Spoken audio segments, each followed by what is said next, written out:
Se da vida as vagas procelosa são, se com desalento julgas tudo vão, contas. Graça e a paz, meus irmãos. Bom dia a cada um de vocês. Que o Senhor venha abençoar cada família, neste momento, cada um de vocês, abençoar este domingo, abençoar para que esse dia seja um dia realmente cheio da graça de Deus sobre as nossas casas, sobre as nossas famílias, Estamos mais uma vez aqui preparados para começarmos nosso estudo da Escola Bíblica Dominical. Lembrando que logo mais à noite, às 19h30, nós teremos a nossa transmissão também para a meditação da Palavra de Deus. E que você não perca, tá? Convide outras pessoas, participe, deixe o seu like. Eu sei que eu acho até meio estranho também pedir isso, mas é porque a importância do like e da sua inscrição nesse canal da igreja é que isso vai fazer com que outras pessoas venham receber também a indicação aí da nossa transmissão, tá bom? Então, deixe aí o seu like na nossa transmissão, bem como nas outras postagens durante a semana, para que possa alcançar mais pessoas também aí durante a semana também. Nós vamos começar hoje, nesse momento agora, orando ao Senhor, cantaremos ao Senhor, oraremos juntos e vamos estudar juntos também a Palavra de Deus. Daremos a continuação do nosso estudo lá em Romanos, onde nós paramos no capítulo 8, vamos dar continuidade no capítulo 9 até o 11 hoje. Nós vamos começar colocando as nossas vidas nas mãos do Senhor. Peço que você abaixe sua cabeça, leve a Deus a sua mente para orarmos ao Senhor, que você coloque-se diante de Deus também para que estejamos realmente intercedendo em favor daquelas famílias que estão enlutadas, em favor daquelas famílias que estão aí com os seus parentes ou pessoas mesmo de cada família contaminadas pelo Covid ou qualquer outro tipo de enfermidade, Então vamos orar ao Senhor nesse momento. Pai amado, mais uma vez nos colocamos diante de Ti. Te louvamos, ó Pai, porque Tu és santo. Tu és santo, santo, santo. Tu és perfeito em todas as coisas. Tu és tremendo, Senhor, em toda a Sua majestade e toda a Sua glória. Pai, neste momento eu lhe peço que a Tua bênção venha sobre cada família, sobre cada pessoa neste momento, sobre cada um dos nossos participantes dessa transmissão, para que Tu venhas falar conosco, Tu venhas agir no nosso coração e na nossa mente, para que ao encerrarmos, ó Pai, esses momentos, saiamos mais edificados pela Tua palavra, mais santificados, transformados e também desafiados a viver neste mundo conforme o Teu agrado. Pai, neste momento nós clamamos, intercedemos em favor daqueles nossos irmãos que estão doentes, enfermos, espalhados sobre toda a face da terra. Aqueles nossos irmãos, ó Pai, que estão contaminados por esse Covid, pedimos a Tua plena restauração, a Tua ação, Senhor, sobre a saúde de cada um, para que todos venham a ser restabelecidos e juntos possamos, na igreja, no templo, na congregação, Senhor, dos Teus filhos, possamos juntos louvar o Teu nome. Pedimos, ó Pai, que Tu venhas abençoar também os nossos irmãos que estão enlutados, cuidando do coração de cada um deles, confortando e consolando mediante o Teu Espírito Santo sobre cada coração, sobre cada familiar, sobre cada parente e amigo, Pai. Tu és o Deus de toda consolação. E dá-nos, portanto, ó Pai, a alegria de sentirmos o Teu poder agindo em nós nesses momentos difíceis. Vivifica a Tua igreja, dá-nos uma fé, Senhor, vigorosa, uma fé, Senhor, consciente e uma fé edificada na pessoa do Teu Filho Jesus. É o que nós pedimos, Senhor, em nome dEle mesmo que clamamos. Amém e amém. Bom, eu convido você a abrirmos as nossas Bíblias em Isaías, capítulo 49. Nós faremos a leitura dos versículos 1 até o versículo 7. Apesar de que vai aparecer aí na tela, sempre falo, é importante você ter a sua Bíblia aí no seu colo, porque no momento do estudo nós citaremos vários versículos que você vai precisar conferir nela, tá bom? Então, se você não está com a sua Bíblia, corre lá, pega e põe aí no teu colo, tá? Isaías 49, versículo 1 ao versículo 7, nos diz assim: Ouvi-me, terras do mar, e vós, povos de longe, escutai. O Senhor me chamou desde o meu nascimento, desde o ventre da minha mãe, fez menção do meu nome. Fez a minha boca como uma espada aguda. Na sombra da sua mão me escondeu. Fez-me como uma flecha polida e me guardou na sua aljava e me disse: Tu és meu servo, és Israel, por quem hei de ser glorificado. Eu mesmo disse: debalde tenho trabalhado, inútil e vãmente gastei as minhas forças. Todavia, o meu direito está perante o Senhor, a minha recompensa perante o meu Deus. Mas agora, diz o Senhor, que me formou desde o ventre para ser seu servo, para que torne a trazer Jacó e para reunir a Israel a ele, porque eu sou glorificado perante o Senhor e o meu Deus é a minha força. Sim, diz ele, pouco é o seres meu servo, para restaurares as tribos de Jacó e tornares a trazer o remanescente de Israel. Também te dei como luz para os gentios, para seres a minha salvação até a extremidade da terra. Assim diz o Senhor, o Redentor e Santo de Israel, ao que é desprezado, ao aborrecido das nações, ao servo dos tiranos. Os reis o verão e os príncipes se levantarão, e eles te adorarão por amor do Senhor, que é fiel, e do Santo de Israel, que te escolheu. Amém. Esse é a profecia a respeito do servo do Senhor. Essa palavra de Isaías, Deus está falando tanto para o seu povo, mas uma palavra que aponta mais especificamente para o Messias que haveria de vir. Esse Messias que congregaria não apenas o povo de Israel, mas também traria os gentios à presença de Deus, né? Que maravilhosa palavra que se cumpriu na pessoa do Senhor Jesus. Vamos louvar ao Senhor nesse momento? Nós vamos cantar o hino 335 do nosso inário. Ó, que belos hinos cantam lá nos céus.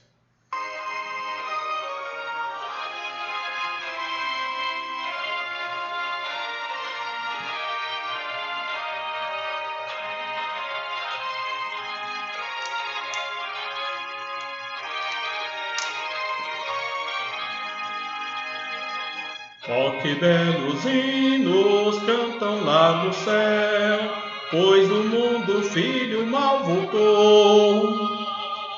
Vede o Pai Celeste prestes a abraçar esse Filho que Ele tanto amou.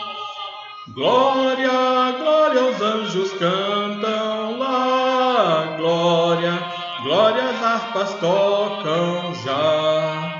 É o santo coro dando glória a Deus, por mais um remido entrar no céu. Ó, que belos hinos cantam lá no céu, é que já se reconciliou a rebelde alma que rendida a Deus, renascida para o lar voltou. Glória, glória aos anjos cantam lá, glória, glória as harpas tocam já. É o santo coro dando glória a Deus, por mais um remido entrar no céu.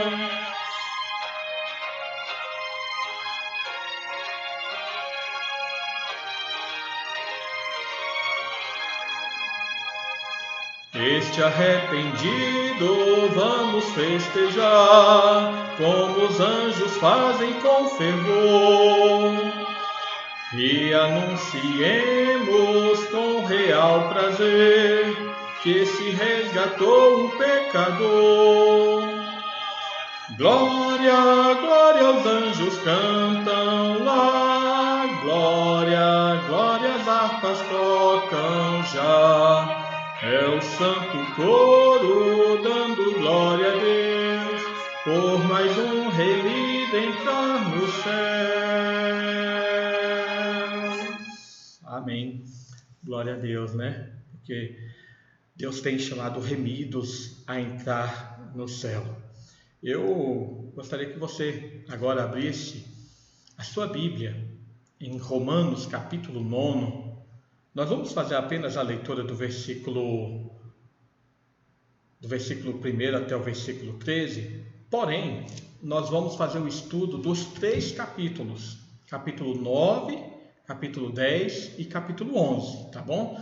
Vai ser um estudo bem mais superficial, né, vamos dizer assim, vai englobar 3 capítulos, porque são temas é um tema que Paulo trata aqui nesses 3 capítulos que fica um pouco difícil de desligar. Poderíamos fazer até um estudo mais específico de cada parte desses capítulos, mas ia ficar muito longo, então eu resolvi fazer uma coisa mais simples, né, para o nosso estudo de hoje. Então nós vamos fazer a leitura do versículos 1 até o versículo 13, mas o nosso estudo vai até o capítulo 11. Por isso que é muito importante você ter a sua Bíblia aí às suas mãos, se for possível, tá bom? Nos diz assim, o texto da palavra de Deus: digo a verdade em Cristo, não minto, testemunhando comigo no Espírito a minha própria consciência. Tenho grande tristeza e incessante dor no coração, porque eu mesmo desejaria ser anátema, separado de Cristo, por amor de meus irmãos, meus compatriotas, segundo a carne. São israelitas, pertence-lhes a adoção e também a glória, as alianças, a legislação, o culto e as promessas. Deles são os patriarcas e também deles descende o Cristo, segundo a carne, qual é sobre todos, Deus bendito para todos sempre. Amém. E não pensemos que a palavra de Deus haja falhado, porque nem todos os de Israel são de fato israelitas. Nem por serem descendentes de Abraão são todos seus filhos, mas em Isaque será chamada a tua descendência. Isto é, estes filhos de Deus não são propriamente os da carne, mas devem ser considerados como descendência os filhos da promessa. Porque a palavra da promessa é esta: por este tempo virei e Sara terá um filho. E não ela somente, mas também Rebeca, ao conceber de um só, Isaque, nosso pai. E ainda não eram os gêmeos nascidos, nem tinham praticado o bem ou o mal, para que o propósito de Deus quanto à eleição prevalecesse, não por obras, mas por aquele que chama, já fora dito a ela: o mais velho será servo do mais moço. Como está escrito: amei Jacó, porém me aborreci de Esaú. Amém. Irmãos, nós vamos falar hoje, nesse momento, a respeito de Israel no plano de Deus. Veja bem, muitas igrejas hoje em dia, elas têm buscado essa tendência da judaização nos seus cultos. O que significa isso? São igrejas que usam símbolos judeus, que começam a observar certos rituais e costumes judaicos dentro da sua liturgia. Igrejas que, por exemplo, colocam aqueles 7 castiçais, o castiçal com 7 pontas, né? Que colocam o símbolo de Israel na sua toalha e que começam a fazer o culto, em vez de fazer no domingo, começam a fazer no sábado, né? Começam a falar para os seus membros que eles têm que fazer pelo menos uma vez na vida uma peregrinação até Israel, até a cidade santa. E isso tem virado uma tendência dentro de muitas igrejas. Mas aí pode surgir essa questão, afinal, para a gente entender isso, tem que perguntar: como está a situação do povo judeu com relação a Jesus? Quando Jesus ele veio, ele foi encarnado e ele realizou o seu ministério, nós vimos na palavra de Deus uma forte rejeição, principalmente dos líderes judaicos, a respeito de Jesus. E com essa rejeição, como é que ficou a situação do povo judeu?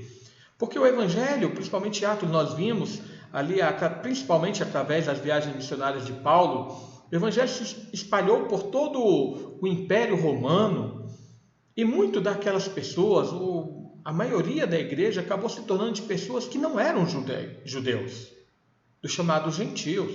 Então, como ficou essa situação do povo judeu com relação a Jesus? Eles serão salvos ou não serão salvos? Se serão salvos, como será isso? E Deus abandonou os judeus desde que Jesus veio?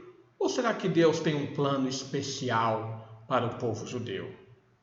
E dentro dessa desse entendimento, como que a igreja cristã deve se relacionar com essa situação. Então veja bem, irmãos, há muita especulação, muitas pessoas falam, eu acho que isso, eu acho que Deus abandonou, não, eu acho que Deus não abandonou, eu acho que Deus ainda tem um plano especial, não, eu acho que de certa forma a gente tem que ter realmente esse relacionamento ou essa observação dos rituais judaicos para sermos salvos, né? Mas, irmãos, veja bem, uma coisa que nós devemos aprender é que dentro do aspecto da palavra de Deus, a nossa opinião não importa. Como assim, né? Não importa, irmãos. O que importa é o que a Bíblia ensina. A nossa opinião, ela tem que ser moldada conforme o ensino bíblico. E aí deixa de ser opinião. Passa a ser o que a Bíblia diz e não aquilo que nós achamos, né? Então é para isso que nós estudamos a palavra de Deus.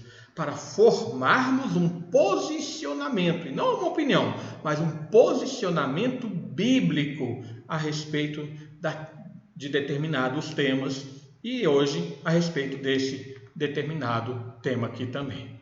Então vamos lembrar um pouco, já que domingo passado nós não tivemos escola dominical, né, porque teve uma aula especial para as crianças, vamos lembrar o que nós vínhamos aprendendo dentro aqui do estudo de Romanos. A gente viu que desde o início, Paulo ele começa, Romanos é o chamado Tratado Teológico da Salvação do apóstolo Paulo, né? Isso por quê? Ele começa fazendo uma explanação da ação salvífica que Deus realiza na vida do homem. Esse homem foi corrompido pelo pecado, é o que Paulo mostra principalmente nos primeiros capítulos, né? Capítulo 1, lá até o capítulo 3, versículo 21. E, portanto, esse homem que foi corrompido pelo pecado, ele precisa de uma ação redentora de Deus, porque todos os homens estão sujeitos à sua condenação. Não há um justo, nenhum sequer, diz Paulo. Não há quem entenda, não há quem busque a Deus. O homem por si mesmo, o homem natural corrompido pelo pecado, jamais irá buscar a Deus. Por isso ele precisa que Deus venha redimi-lo, que Deus venha buscar essa ovelha que está perdida, né? E Paulo explica então por que todos os homens se fazem condenados. Lá no capítulo 1, 18 a 25, ele mostra que alguns ignoram a existência de Deus, apesar de todas as evidências que estão aí por meio da criação. E a partir do capítulo 2, Paulo mostra que outros se fazem condenados porque, e aí ele fala especificamente do povo judeu, apesar de terem recebido o conhecimento de Deus, apesar de terem recebido a revelação divina, eles não conseguem viver de acordo com a sua vontade. Dessa forma, todos estão condenados, uns porque ignoram e outros porque são desobedientes. Então o que Deus fez? Paulo vai mostrar, Deus enviou seu Filho Jesus para que por meio de Jesus o seu povo fosse justificado. Aquilo que o homem não pôde fazer, Cristo fez. Então os pecados são jogados sobre Cristo, os pecados do povo de Deus são jogados sobre Cristo e a justiça de Cristo é lançada sobre o povo de Deus. Há uma troca, uma substituição, né? Tanto da penalidade quanto das bênçãos também. Então, nós acabamos e vimos lá no capítulo 5 que nós recebemos os benefícios da justificação. Nós temos paz com Deus, livre acesso à presença de Deus. Nós falamos sobre a capacidade de termos alegria diante das tribulações e coisas assim, né? Mas veja bem, capítulo 6 e 7 vai mostrar que isso não significa que nós já somos plenamente santos. Por quê? Porque nós vemos ainda em nós uma atuação desse velho homem que constantemente nos leva a pecar. Nós já fomos justificados por Deus, de certa forma santificados porque fomos separados desse mundo, mas ainda existe dentro de nós aquela corrupção da natureza humana que sempre nos faz pecar. Mas apesar de tudo isso, apesar de nós cometermos esses pecados por tropeço, Paulo ele mostra-nos no capítulo 8 que nós temos a segurança da salvação. E ele mostra que nós temos essa segurança porque o Espírito Santo atua no nosso viver E por meio desse Espírito há o testemunho de que nós somos feitos filhos de Deus. Então, na última parte do nosso estudo, dos versículos 18 em diante, o que nós vimos um pouco foi aquela questão do sofrimento diante da redenção, né? Se com ele sofremos, com ele seremos glorificados. Falou a respeito do sofrimento da criação, de como a criação ela aguarda e ela geme com expectativa o dia da revelação dos filhos de Deus. E ele vai mostrar que tudo isso, todo esse sofrimento vai se finalizar com a segunda vinda de Cristo, com a manifestação gloriosa do Senhor. E é isso que traz segurança ao nosso viver, de forma que nem a morte, nem a vida, nem principados, nem potestade, nem coisas do presente, nem do porvir, nada nesse mundo, nenhuma criatura, nenhuma circunstância poderão nos separar do amor de Deus que está em Cristo Jesus, o nosso Senhor. A segurança da nossa salvação está na pessoa do Senhor Jesus. Pois bem, e é nesse ponto, irmãos, que Paulo, então, ele vai retornar ao pensamento a respeito da história da salvação. Visto que foi através de Israel que veio a revelação de Deus pela lei, foi através de Israel que veio essa revelação através dos profetas, etc., dos patriarcas e tudo mais, e tendo Deus um pacto feito com Israel desde o Antigo Testamento, a pergunta que se faz é: esse pacto foi desfeito? Será que a igreja é um plano B de Deus? A igreja é um plano diferenciado, separado, visto que os judeus não receberam a Jesus? Será que é isso? Israel ele foi excluído da salvação divina? E é isso que nós vamos trabalhar um pouco nesse momento. Então eu gostaria, irmãos, que nós víssemos agora como é que Israel ficou como nação diante desse plano salvífico de Deus. E primeiramente nós veremos que Israel, o primeiro ponto é que Israel, nós falaremos sobre essa questão de Israel e a salvação individual. Não é uma salvação nacional, e sim individual. Tá? Irmãos, Paulo, como judeu, como nós vimos aí, ele faz uma introdução demonstrando todo o seu amor pelo seu povo. Nos versículos 1 até o versículo 5, ele fala que ele sente essa tristeza, essa incessante dor no coração por ver o seu povo tão desviado da palavra de Deus, por ver o seu povo não tendo reconhecido como Cristo como Senhor e Salvador, como Filho de Deus, por ver que grande parte do seu povo não abraçou o Evangelho.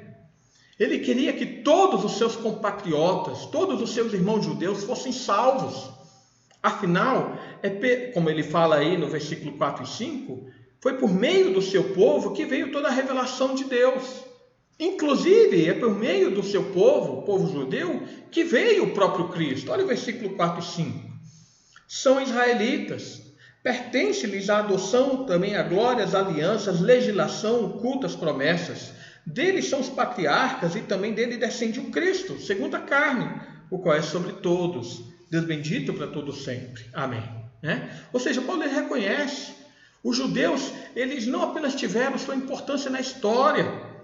Deus fez tudo aquilo que nós conhecemos sobre os cultos, tudo aquilo que nós conhecemos a respeito da revelação natural, tudo aquilo que nós conhecemos a respeito da aliança, tudo aquilo que nós conhecemos a respeito dos rituais que apontavam para o Messias, tudo Deus fez por meio do povo judeu.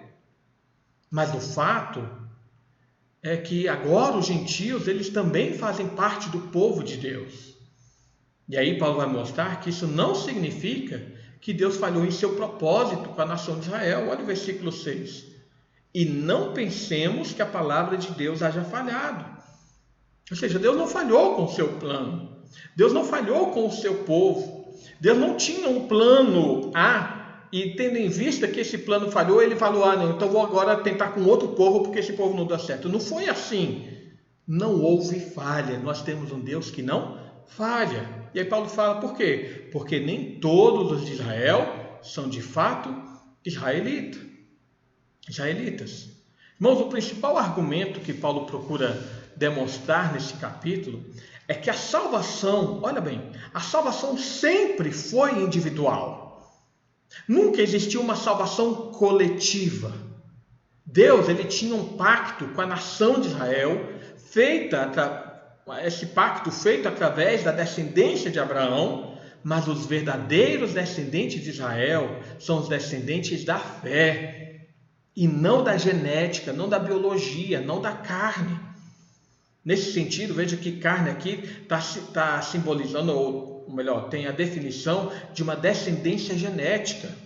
Versículo 7 até o versículo 13 é o que vai mostrar aqui com um exemplo de Jacó e Esaú.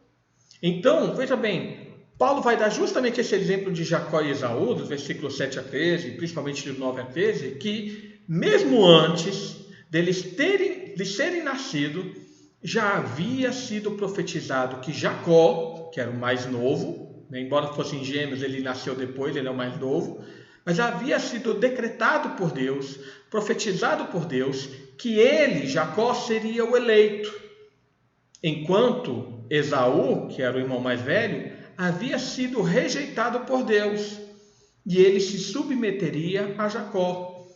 Mas veja bem, isso não apenas na história de Jacó e Esaú se demonstrava isso. Na própria história de Abraão. Quem foi o primeiro filho de Abraão? Bem, alguns vão falar Isaac. Não foi Isaac. O primeiro filho de Abraão foi Ismael. Mas por meio de quem Deus ele dá continuidade à sua aliança? Ismael ou Isaac? Por meio de Isaac.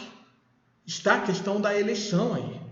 Mas veja que o detalhe mais importante desses versículos está no fato que essa escolha e essa rejeição de Deus aconteceu antes do nascimento dos dois. Os dois aqui colocando o exemplo de Jacó e Esaú, porque é o que Paulo está citando aqui no versículo 11.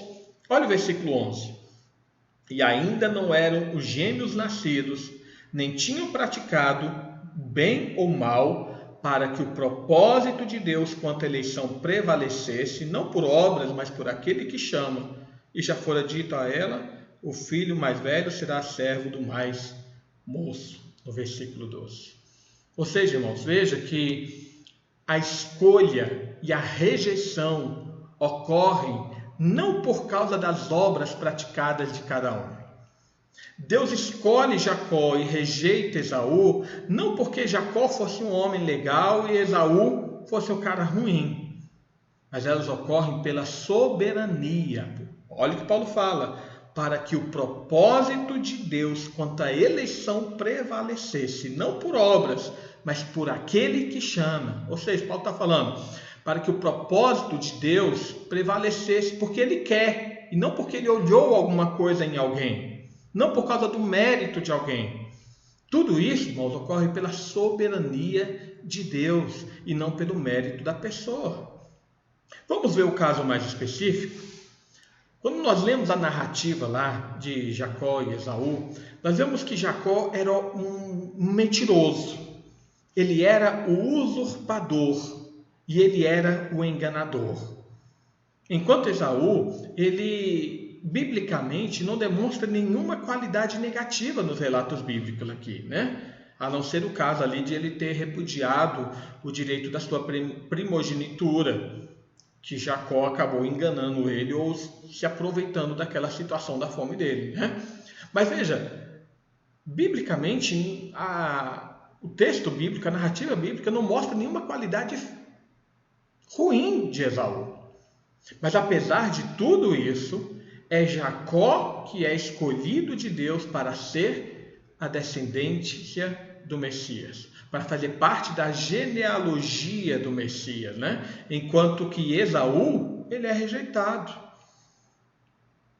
Você pode falar, nossa, mas será que isso não é injusto? Né? E olha aqui a mesma palavra que Paulo fala, versículo 14. Que diremos, pois? Há injustiça da parte de Deus? Talvez você pense, nossa, mas Jacó não tinha nada de ruim. Esaú não tinha nada de ruim, mas Jacó, ele era enganador, ele era usurpador, ele era mentiroso. Ele tramava a situação para enganar o seu irmão e até enganou seu pai? Será que Deus não foi injusto nessa situação? E a resposta vem então nesses próximos versículos, versículos 15, ou até metade do versículo 14, na verdade, até o versículo 29. Paulo fala: de modo nenhum.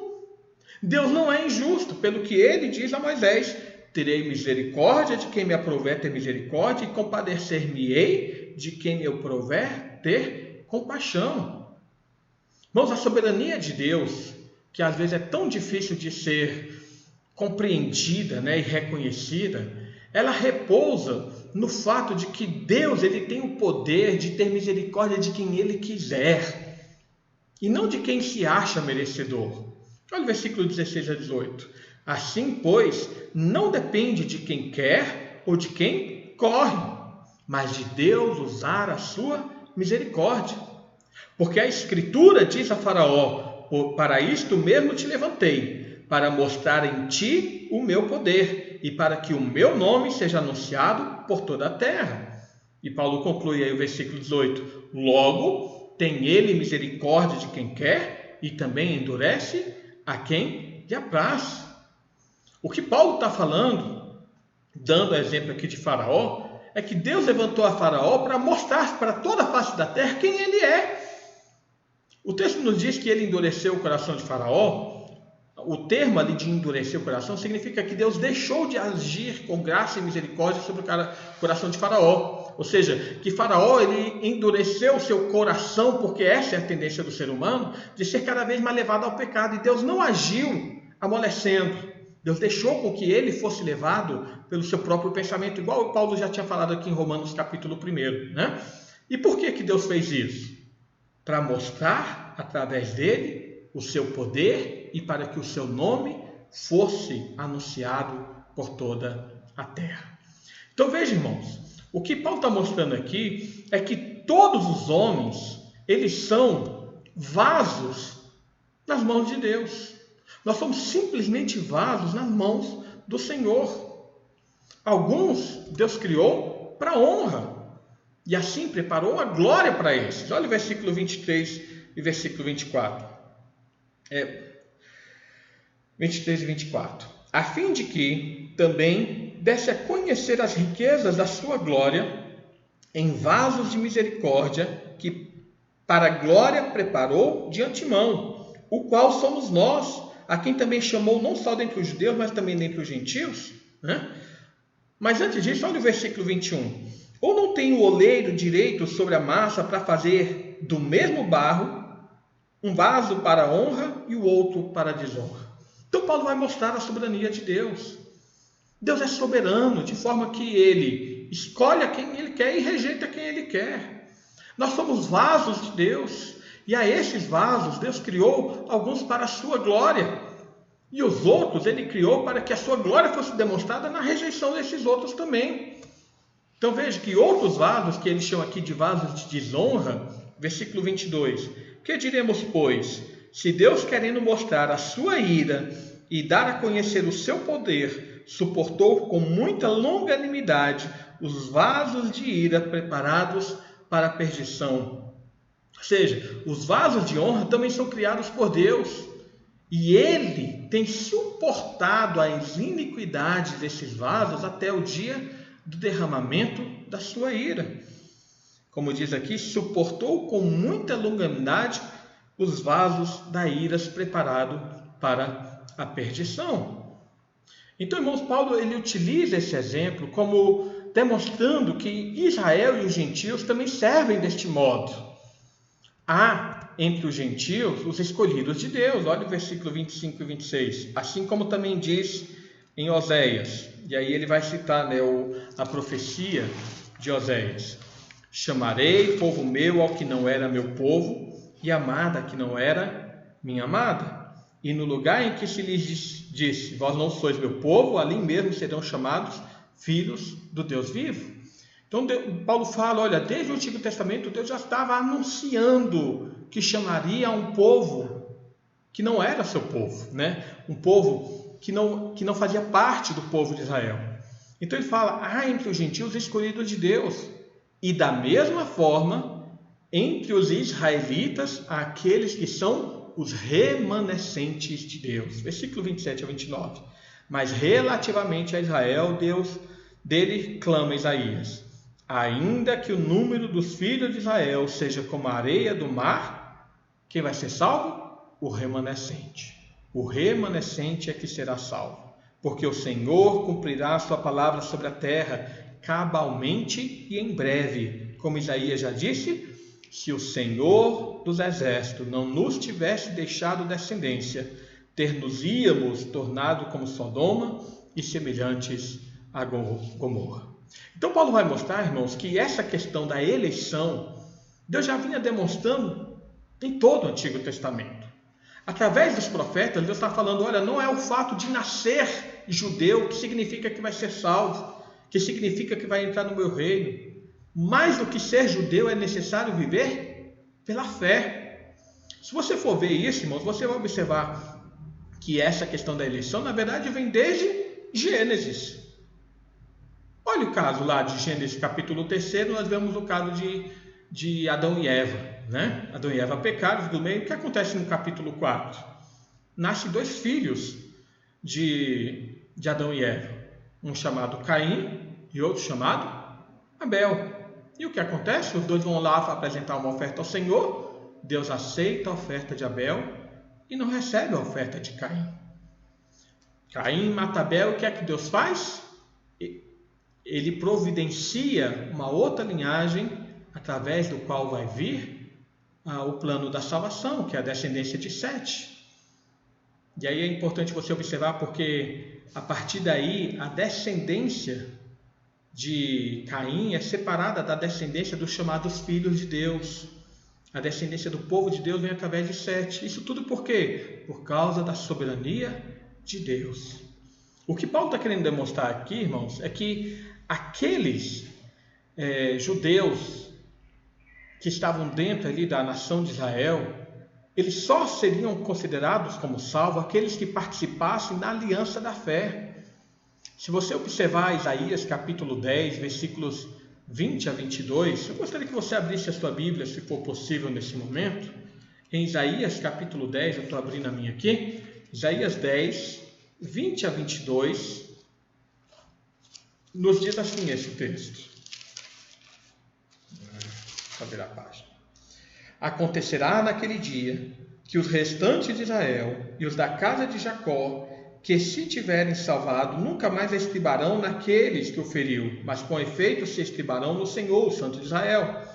Os restantes se converterão ao Deus forte, sim, os restantes de Jacó, porque ainda que o teu povo, ó Israel, seja como a areia do mar, o restante se converterá.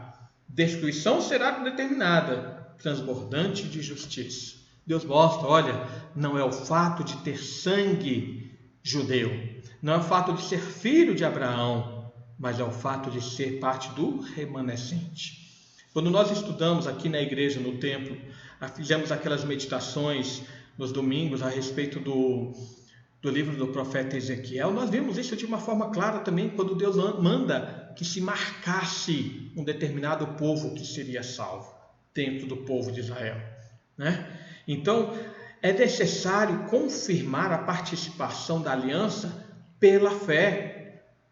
E é nesse sentido que Paulo, então, ele conclui esse pensamento nos versículos 30 até o versículo 33, aqui do capítulo 9. Olha aí na sua Bíblia. Que diremos, pois? Que os gentios que não buscavam a justificação vieram a alcançá-la, todavia, a justificação que decorre da fé. E Israel, que buscava a lei de justiça, não chegou a atingir essa lei. Por quê? Porque não decorreu da fé, e sim como que das obras. Tropeçaram na pedra de tropeço, como está escrito: eis que ponho em Sião uma pedra de tropeço e rocha de escândalo, e aquele que nela crê não será confundido. Então veja que Paulo aqui ele conclui esse pensamento da seguinte forma: os gentios não buscavam a justificação, ou seja, eles não tinham conhecimento da revelação de Deus, eles nem esperavam, eles não tinham consciência das profecias de Deus, eles não tinham consciência dos oráculos de Deus, mas eles alcançaram. Por quê? Porque creram na mensagem da salvação por meio do Evangelho de Jesus Cristo. Eles alcançaram porque eles creram naquilo que eles ouviram a falar a respeito do Filho de Deus. Porém, os judeus, os israelitas, eles buscavam a justificação pela lei, ou seja, pelas obras, pela obediência da lei de Moisés. Mas eles não alcançaram. Por quê? Porque eles nunca conseguiam cumprir com perfeição. Lembra que Tiago fala? Aquele que tropeça num só ponto da lei é culpado de todas elas? Então os israelitas, eles tentavam obter o agrado de Deus por meio da obediência da lei, mas não conseguiram. Por isso eles nunca alcançaram a justificação, porque essa justificação nunca foi procurada pela fé, e sim pela lei, que acabou sendo a pedra de tropeço deles. Aqui, irmãos, eu quero fazer um parêntese importante. E eu já falei aqui na igreja, aqui no templo, várias vezes sobre isso. Há um erro muito comum das pessoas em pensarem que no Antigo Testamento as pessoas eram salvas pelas obras, enquanto que a partir do Novo Testamento as pessoas são salvas pela graça. Irmãos, nunca foi pelas obras. As pessoas nunca foram salvas por fazer coisas certas no Antigo Testamento. Os judeus, eles nunca foram salvos simplesmente porque pegavam os seus cabritinhos e levavam ali para o sacerdote imolar. Eles não eram salvos simplesmente porque eles obedeciam os 10 mandamentos e participavam de todas as festas ordenadas. Nunca foi por meio disso.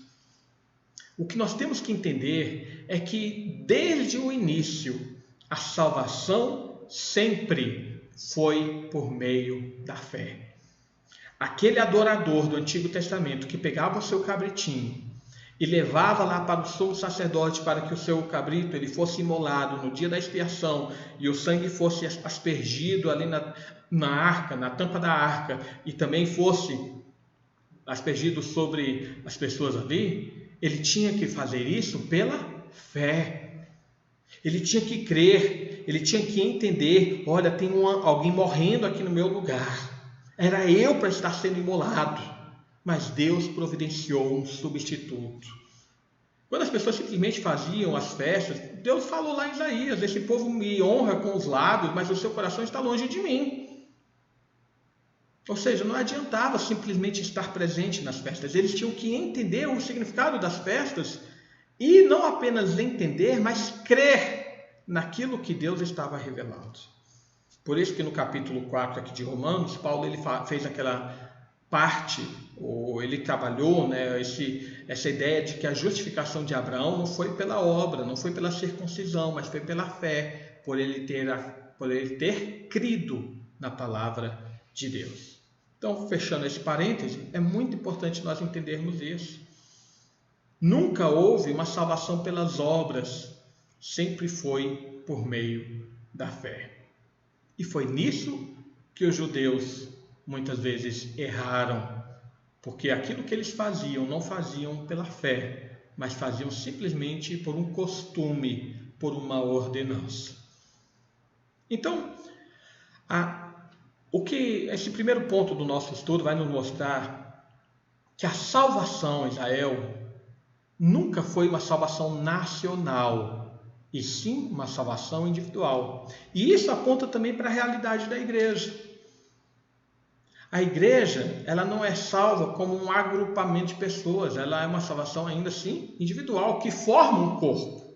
Não é pelas pessoas estarem na igreja, não é pelas pessoas estarem no templo, não é por elas estarem envolvidas com o povo de Deus que elas são salvas. É necessário exercer fé.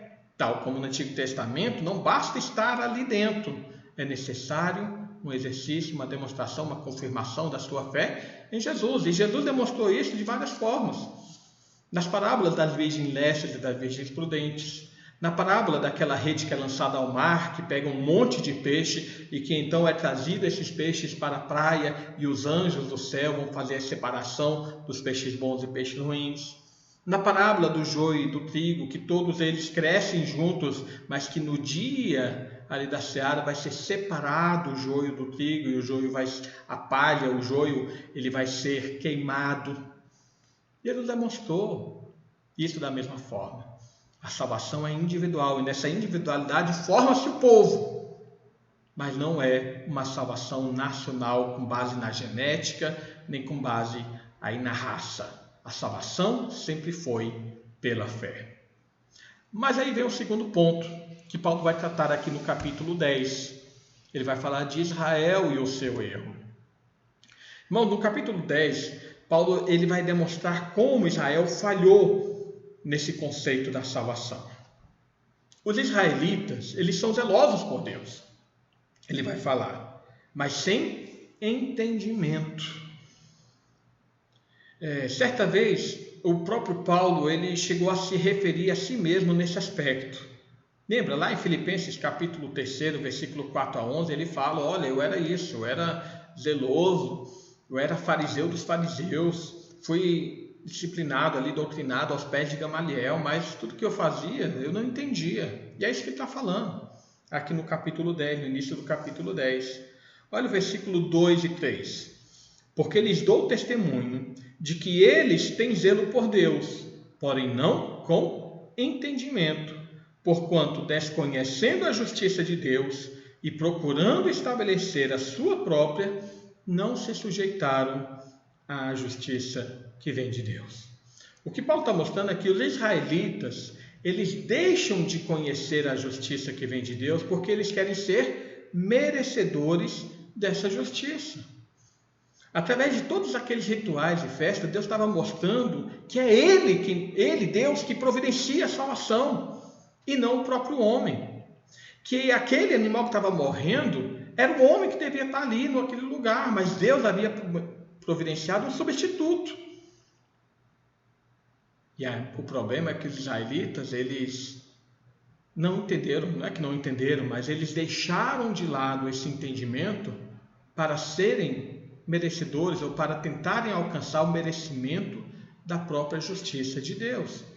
Então veja que no versículo 4, Paulo coloca que Cristo é o fim da lei, porque o fim da lei é Cristo, para a justiça de todo aquele que crê. Irmãos, quando nós analisamos aqui os versículos anteriores, e aí a questão da disputa dos teólogos é, afinal, o que significa o fim da lei?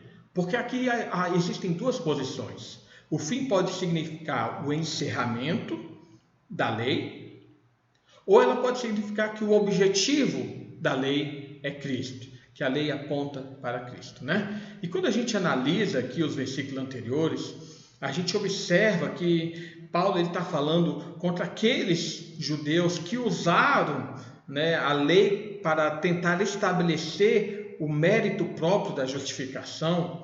Paulo então ele vem mostrar que a justificação ela vem por meio da fé em Cristo e não por meio da tentativa da obediência prática das obras da lei. Portanto, o que esse versículo aqui está dizendo é que Cristo ele torna desnecessário o cumprimento da lei, visto que a lei em si mesma não justifica ninguém. Isso é o que Paulo também ele vai trabalhar muito lá para os crentes de Gálatas, né? Mostrando que pela lei todos nós somos condenados. Então Cristo ele cumpriu toda a lei de forma que ele encerrou a lei para nós.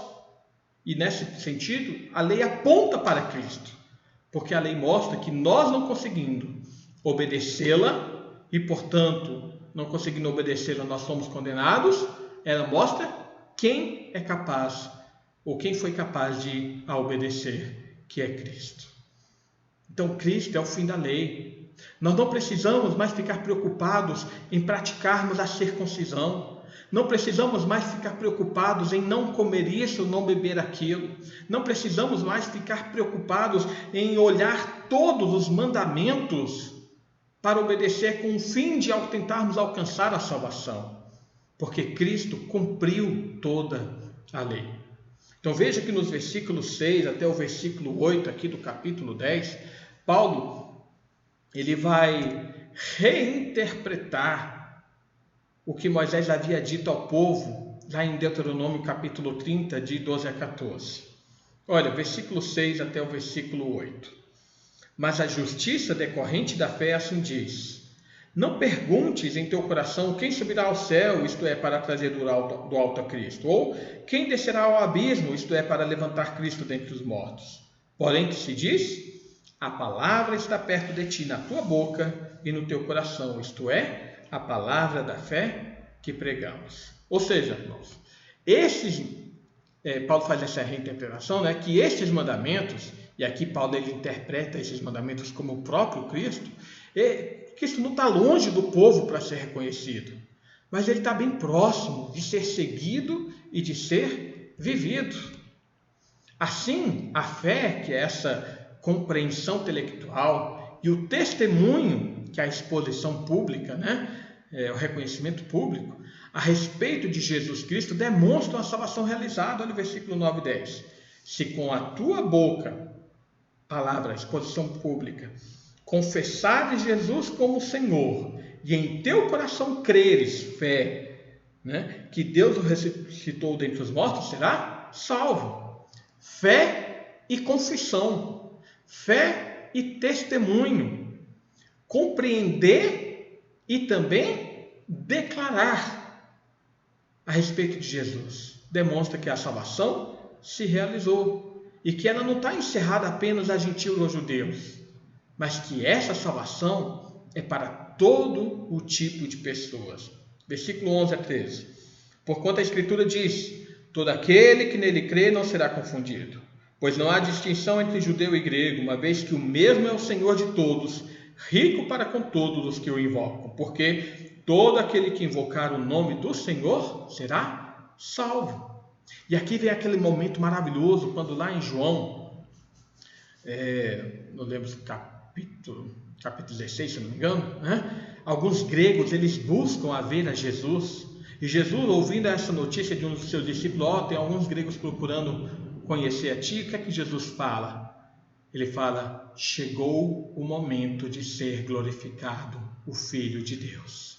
E eu, quando for levantado sobre a terra, atrairei todos a mim mesmo. Ele faz até a analogia da serpente no deserto, levantada por Moisés. Assim como Moisés levantou a serpente de bronze no deserto, assim eu também atrairei todos a mim mesmo. A salvação não é apenas para os judeus, a salvação não é apenas para os gentios, mas a salvação é para pessoas de todas as partes do mundo. Não há distinção entre judeu e grego, porque o Senhor é Senhor de todos. E é por isso que então Paulo ele faz esse questionamento aí do versículo 14 e versículo 15, capítulo 10, 14 e 15. Como, porém, invocarão aquele em que não creram? E como crerão naquele de que nada ouviram? E como ouvirão se não há quem pregue? E como pregarão se não forem enviados? Como está escrito: quão formosos os pés daquele que anunciam coisas boas. Ou seja, irmãos, o evangelho ele tem que ser pregado a todos. Ouçam, creiam, para que todos ouçam, para que todos creiam e todos invoquem o nome do Senhor Jesus Cristo. Aqui vem uma outra parêntese importante. Quando olhamos lá para Apocalipse, capítulo 12, nós vemos aquela visão de João da serpente, que ela tenta tragar o filho da mulher que haveria de nascer, E quando esse nasce, ele é arrebatado aos céus, falando da morte e da ressurreição de Jesus e subindo aos céus, O que acontece? Há uma peleja no céu. E Satanás e seus anjos, eles são expulsos do céu. O que demonstra ali, irmãos? Demonstra que Cristo amarrou Satanás. Aí nos leva lá a Apocalipse capítulo 20, de que Satanás está preso e ele não pode mais impedir as nações de conhecerem o Evangelho.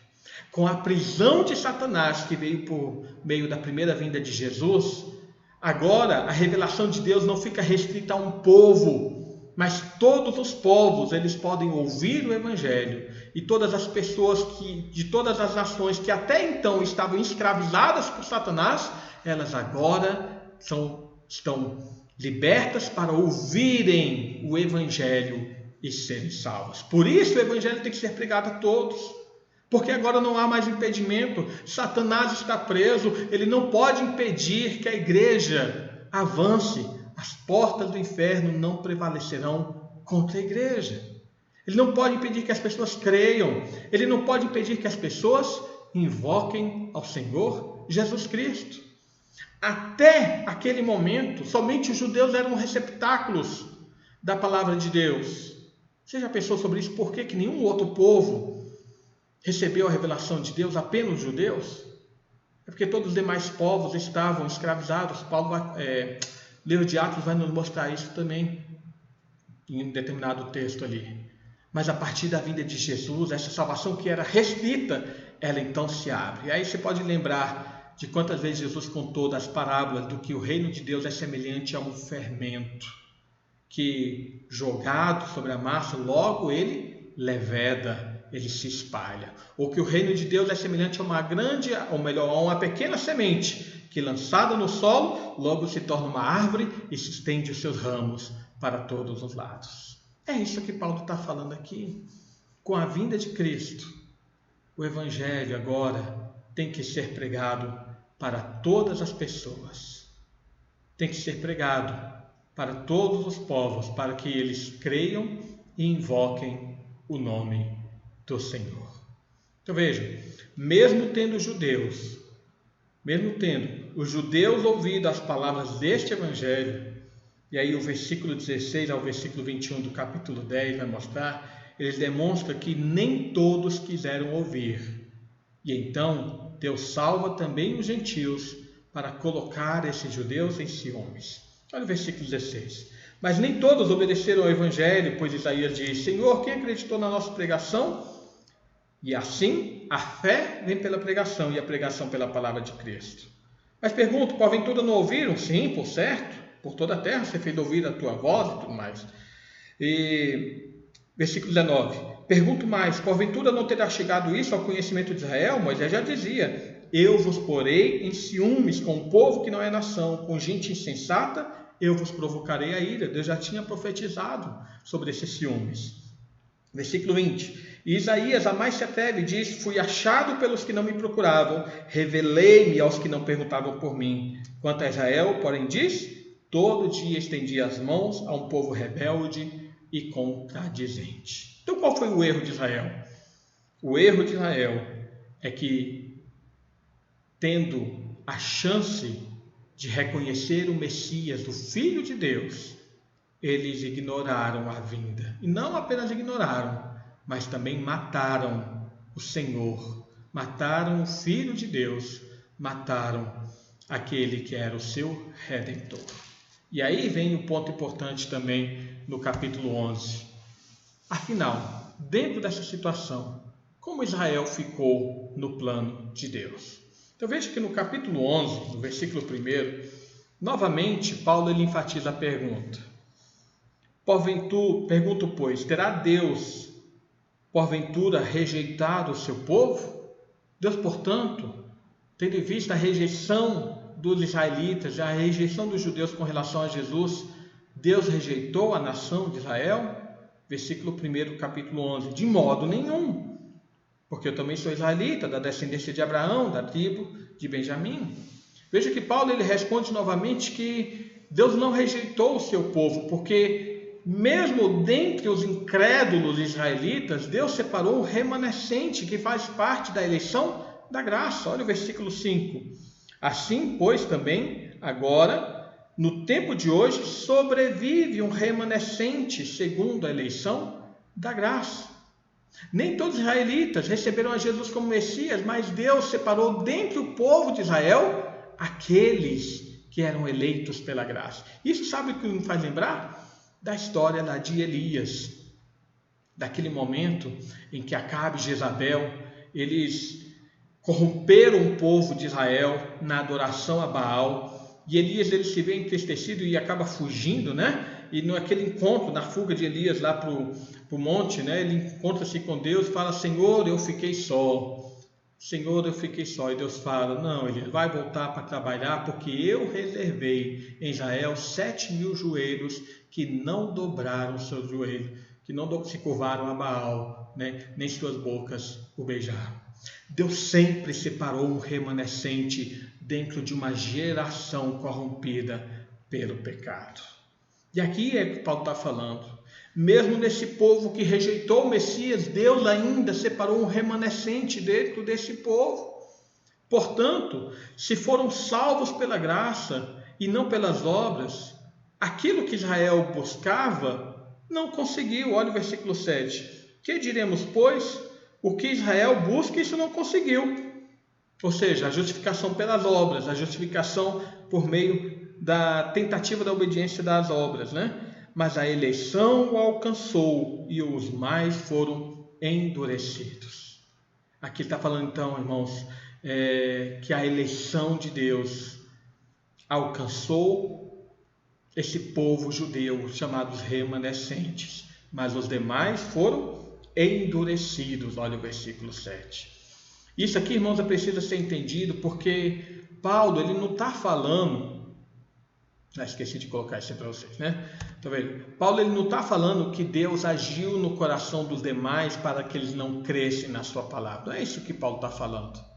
Mas está falando que Deus, ele deixou de agir no coração dessas pessoas. Elas andaram segundo os seus próprios pensamentos. Elas andaram segundo a sua própria tendência, segundo o seu próprio desejo. Isaías 29, 10 a 12, nos diz assim: e dá-se o livro ao que não sabe ler, dizendo, lê isto, peço-te, e ele responde, não sei ler. Desculpa, é versículo 10, comecei do 12. Porque o Senhor derramou sobre vós o espírito de profundo sono, e fechou os vossos olhos, que são os profetas, e vendou a vossa cabeça, que são os videntes. Toda visão já se vos tornou como palavra de um livro selado, que se dá ao que sabe ler, dizendo, lê isto, peço-te, e ele responde, não posso, porque está selado. E dá-se o livro ao que não sabe ler, dizendo, lê isto, peço-te, e ele responde, não sei ler. Irmãos, o que Paulo aqui está falando é que nem todos se converteram, porque Deus simplesmente não agiu no coração dessas pessoas, porque essas pessoas, elas foram levadas pela própria tendência dos seus pecados, e é sempre assim. O coração do homem é duro por natureza. Para que a palavra de Deus entre, é preciso que Deus haja, que Deus mova esse coração. Jesus, ele falou isso de forma semelhante ao que Paulo fala aqui, em relação às parábolas que ele contava.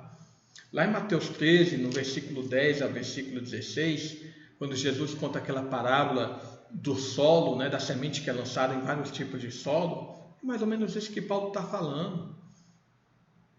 A semente é a mesma, mas os solos são diferentes. Há solos duros, que a semente não penetra, e simplesmente queima e seca. Há solos que são rochosos, há solos que são cheios de espinhos. Mas o solo que recebe a palavra de Deus é aquele que foi preparado pelo próprio Deus.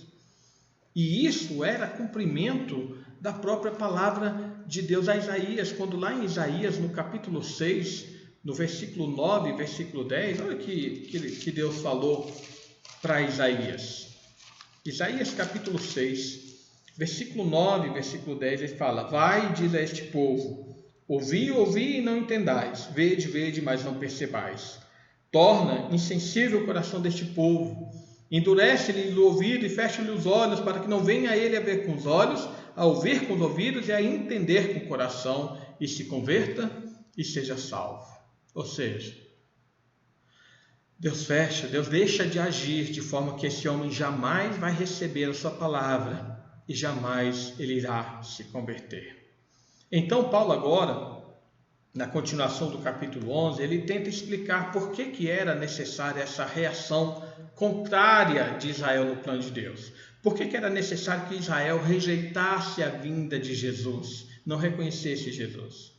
E aí ele vai falar, porque primeiramente, pela rejeição de Israel a Cristo, a salvação se abriria aos gentios. E isso tem o objetivo de colocar os judeus sob ciúmes. Ao versículo 12 do capítulo 11. Ora, se a transgressão deles redundou em riqueza para o mundo, e aí está falando dos gentios, o seu abatimento em riqueza para os gentios, quanto mais a sua plenitude. Versículo 25. Porque não quero, irmãos, que ignoreis este mistério, para que não sejais presumidos em vós mesmos, que veio o endurecimento em parte a Israel, até que haja entrada a plenitude dos gentios. Então Paulo ele consegue ver um plano de Deus, o agir de Deus na história de Israel, dizendo o seguinte: Israel ele endureceu seu coração para não reconhecer o Messias, porque isso fazia parte do plano de Deus. E por que Deus fez isso? Para que então a salvação se abrisse aos gentios. E a salvação abrindo-se aos gentios, depois você leia todo o capítulo 11, a salvação abrindo-se aos gentios, e os gentios então recebendo e adorando a esse Deus dos israelitas, o Deus e eles ouvindo as palavras dos profetas, né, que os israelitas tanto prezavam, eles ouvindo as palavras de Moisés, que os israelitas tanto prezavam, eles então ficassem com ciúmes. Eles ficassem com ciúmes. E é por isso que então nos versículos seguintes, Paulo ele começa a demonstrar quão importante também é a salvação dos judeus. Falei aqui. Ele demonstra, né, quão importante é a salvação dos judeus no plano salvífico. Significa o quê? Então Deus rejeitou para que os gentios fossem agregados e simplesmente ficasse dessa forma? Judeus rejeitados e gentios aceitos? Não. Ele faz uma analogia, então, da oliveira dos seus ramos, aqui no capítulo 11. Se você puder depois ler, do versículo 11 até o final, para mostrar que Cristo é como a raiz, Israel aqui colocado como os ramos. Ele fala que alguns ramos desta oliveira eles foram quebrados, ou seja, eles foram retirados.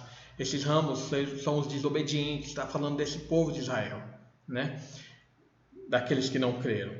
E nestes lugares foram enxertados os ramos da oliveira brava. E aí Paulo está se referindo aos eleitos gentios. Mas o fato de eu estar enxertado em Cristo, Paulo vai mostrar aqui no versículo 19 em diante, né? O fato dos gentios terem sido enxertados em Cristo não é motivo desses gentios se orgulharem sobre os judeus que foram retirados, mas que eles têm apenas que reconhecer a misericórdia que Deus agiu para com eles. Olha o versículo 17.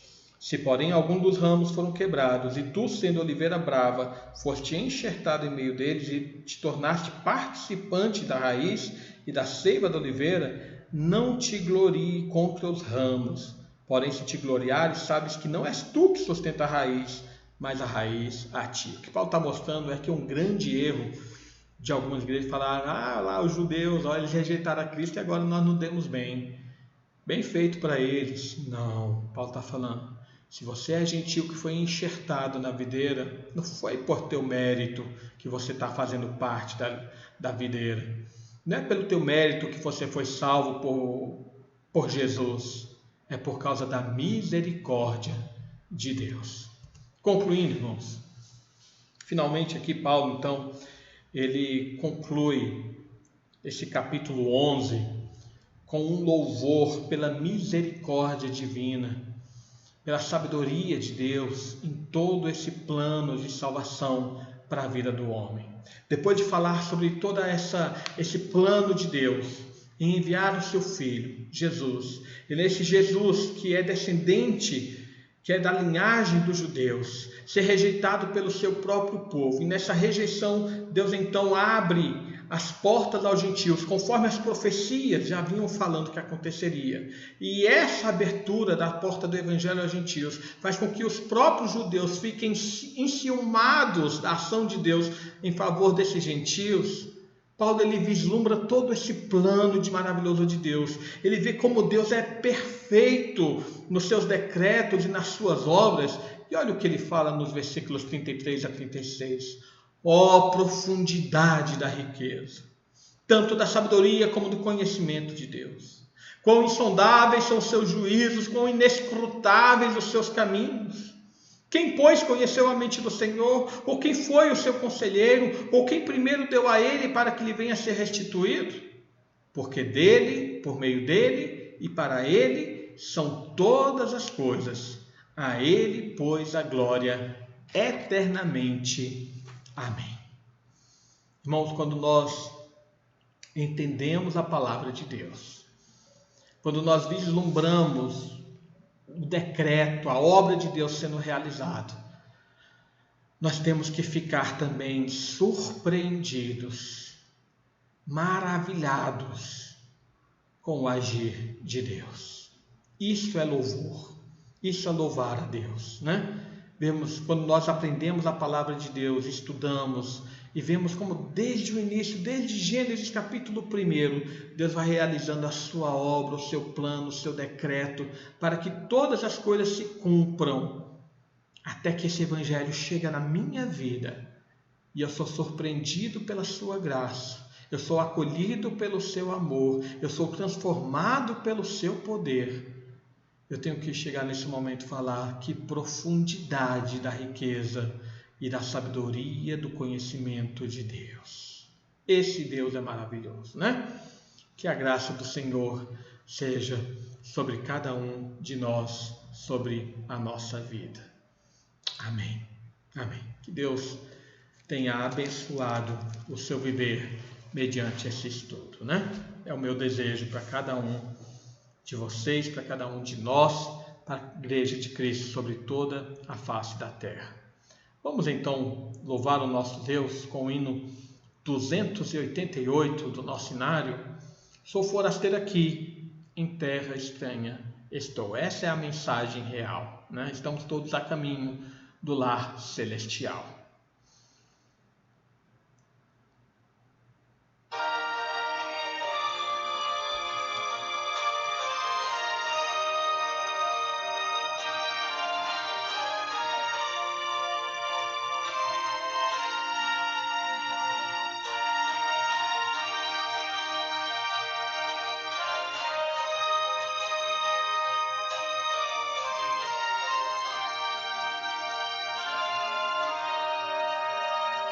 Sou forasteiro aqui, em terra estranha estou, celeste pátria sim, é para onde vou, embaixador por Deus, do reino lá dos céus, venho em serviço do meu rei. É a mensagem que me deu, provinda lá dos altos céus, que vos reconcilieis com o Senhor meu, reconciliai-vos já com Deus. Por Deus mandado está que o homem pecador, arrependido já, se chegue ao Salvador, pois quem o receber no reino vai viver. Venho em serviço do meu rei. É a mensagem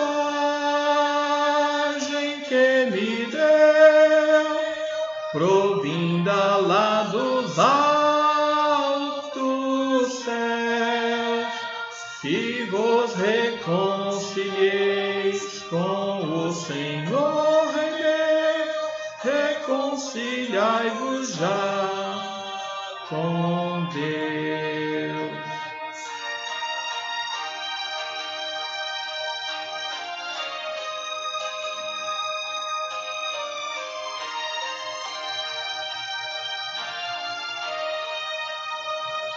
Mais belo que um rosal, o lar celeste tem, a bênção imortal, o gozo eterno além.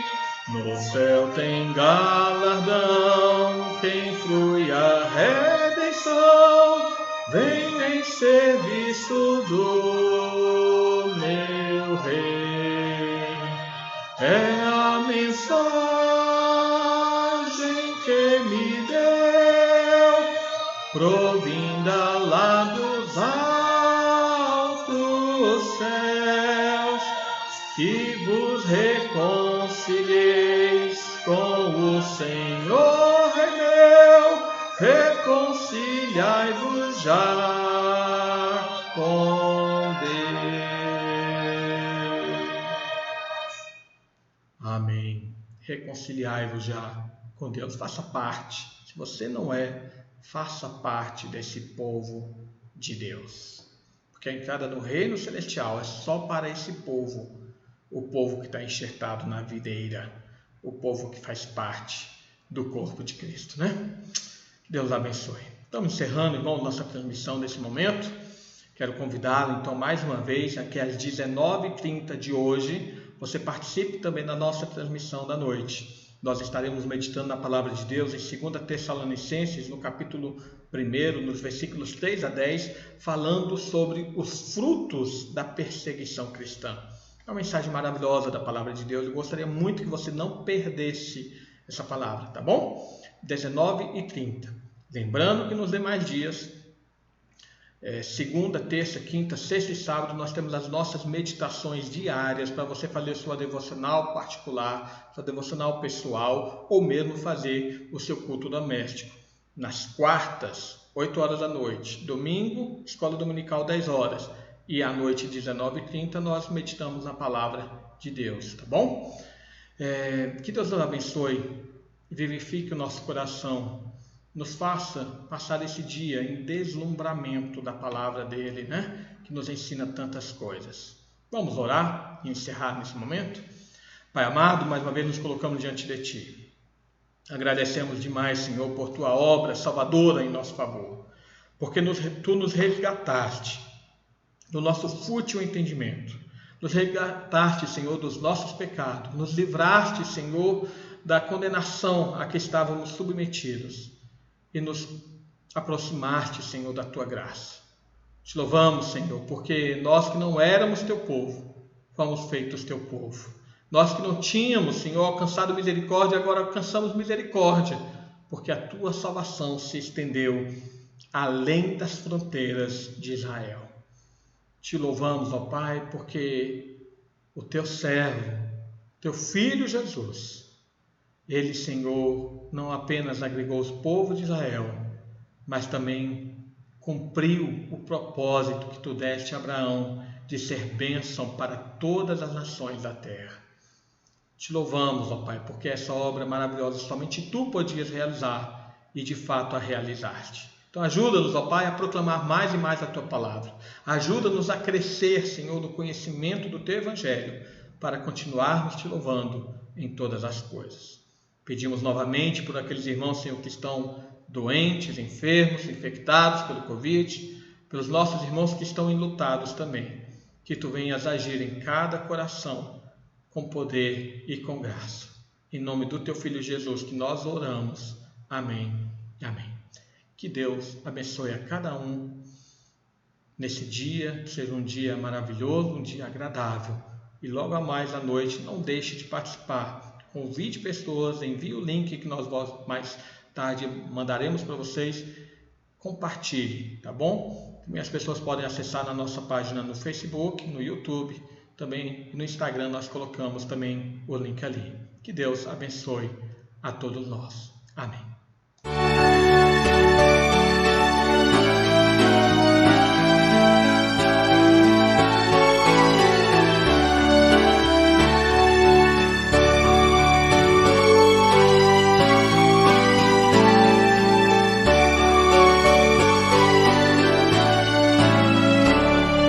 Se da vida as vagas procelosas são, se com desalento julgas tudo vão, contas muitas bênçãos dize-as de uma vez, e verás surpreso quando